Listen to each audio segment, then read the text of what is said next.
Big ബോസിൽ അടുത്ത ഒരു കച്ചറ കേസ് വന്നിട്ടുണ്ട്. നമ്മുടെ ആര്യൻ റെനയുടെ പുറത്തേക്ക് ചാടി കയറി കിടക്കാനായിട്ട് പോകുന്നു. കഴിഞ്ഞ ദിവസം ഒനിയൽ അറിയാതെ വീഴാൻ പോയപ്പോൾ മസ്താനിനെ പിടിച്ചത് മസ്താനിക്ക് ഒരു അൺകംഫർട്ടായിട്ട് തോന്നി. അതായത് ഇപ്പോൾ ഏത് പെണ്ണുങ്ങൾക്കാണെങ്കിലും ഒന്നും കൂടെ ആലോചിച്ചാൽ അല്ലെങ്കിൽ വേറെ ആരെങ്കിലും വെറുതെ പോലും ഒന്നും പിടിക്കുന്നത് ഇഷ്ടപ്പെടത്തില്ല. അതാണ് മസ്താനിക്ക് സംഭവിച്ചത്. പക്ഷേ ലാലേട്ടൻ വരെ മസ്താനിനെ ഒരുപാട് കളിയാക്കിയിട്ടുണ്ട്. മസ്താനിനെ അല്ല അവിടെ കളിയാക്കേണ്ടിയിരുന്നത്, അത് വേറൊരു രീതിയിൽ വളച്ചൊടിച്ച് സംസാരിച്ച ലക്ഷ്മീനെ ആയിരുന്നു. പക്ഷേ നമുക്ക് മസ്താനിയോട് ഒരു ഇഷ്ടക്കുറവുള്ളതുകൊണ്ട് ലാലേട്ട മസ്താനിനെ വഴക്ക് പറഞ്ഞപ്പോൾ നമുക്കത് ഇഷ്ടപ്പെട്ടു.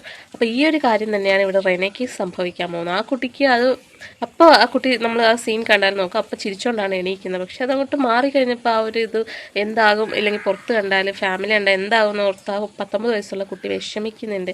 ഇതിപ്പോൾ ആര്യൻ അറിഞ്ഞുകൊണ്ട് തന്നെ ചെയ്തതാണ്. അപ്പോൾ ആര്യനെയാണ് എന്തായാലും ഇവിടെ ലാലേട്ടൻ കുറ്റം പറഞ്ഞല്ലാതെ പിന്നെ ആര്യനത് തമാശക്ക് കയറി കിടന്നല്ലേ. റെനമോൾക്ക് ഇതത് സീരിയസ് ആക്കേണ്ട കാര്യം ഉണ്ടോയെന്നൊന്നും ലാലേട്ടൻ ചോദിക്കുന്ന പോലെ നമ്മൾ വിചാരിക്കുന്നത് അല്ലാതെ തെറ്റായ കാര്യമാണ്. ഇതൊരു സീരിയസ് ആയിട്ടുള്ളൊരു ഇഷ്യൂ ആണ്. അപ്പോൾ പിന്നൊരു കാര്യം കൂടി ഉണ്ട്, ഇങ്ങനെ പബ്ലിക്കായിട്ട് ഇങ്ങനെ ചെയ്ത ആര്യൻ പൊതുപ്പിനടിയിൽ ജിസൈലിന് ഉമ്മ കൊടുത്തില്ലെന്നൊന്നും പറയാനായിട്ട് പറ്റത്തില്ല. അപ്പോൾ അനുമോള് കണ്ടത് സത്യമാണെന്ന് തന്നെയാണ് പുറത്ത് വന്നുകൊണ്ടിരിക്കുന്ന ന്യൂസുകളൊക്കെ. അപ്പം ഇനിയെങ്കിലും ഇങ്ങനത്തെ കഥകളൊക്കെ ബിഗ് ബോസിൽ ഉണ്ടാവാതിരിക്കട്ടെ എന്ന് പ്രാർത്ഥിക്കുന്നു. നിങ്ങളുടെ അഭിപ്രായം ഒന്ന് പറഞ്ഞോളൂട്ടോ. ആര്യൻ ഭയങ്കര ഓവറാണ്. റെനയ്ക്ക് ഒരു 19 വയസ്സേ ഉള്ളൂ. അപ്പോൾ ആ കുട്ടിക്ക് അതിൻ്റേതായ ഒരു ബുദ്ധിമുട്ടൊക്കെ കാണും. അല്ലെങ്കിൽ ഈ ടച്ച് അതങ്ങനെ പെണ്ണുങ്ങൾക്ക് അക്സെപ്റ്റ് ചെയ്യാൻ പറ്റുന്ന ഒരു കാര്യമല്ല. അത് അറിഞ്ഞുകൊണ്ടാണേലും അറിയാതാണേലും.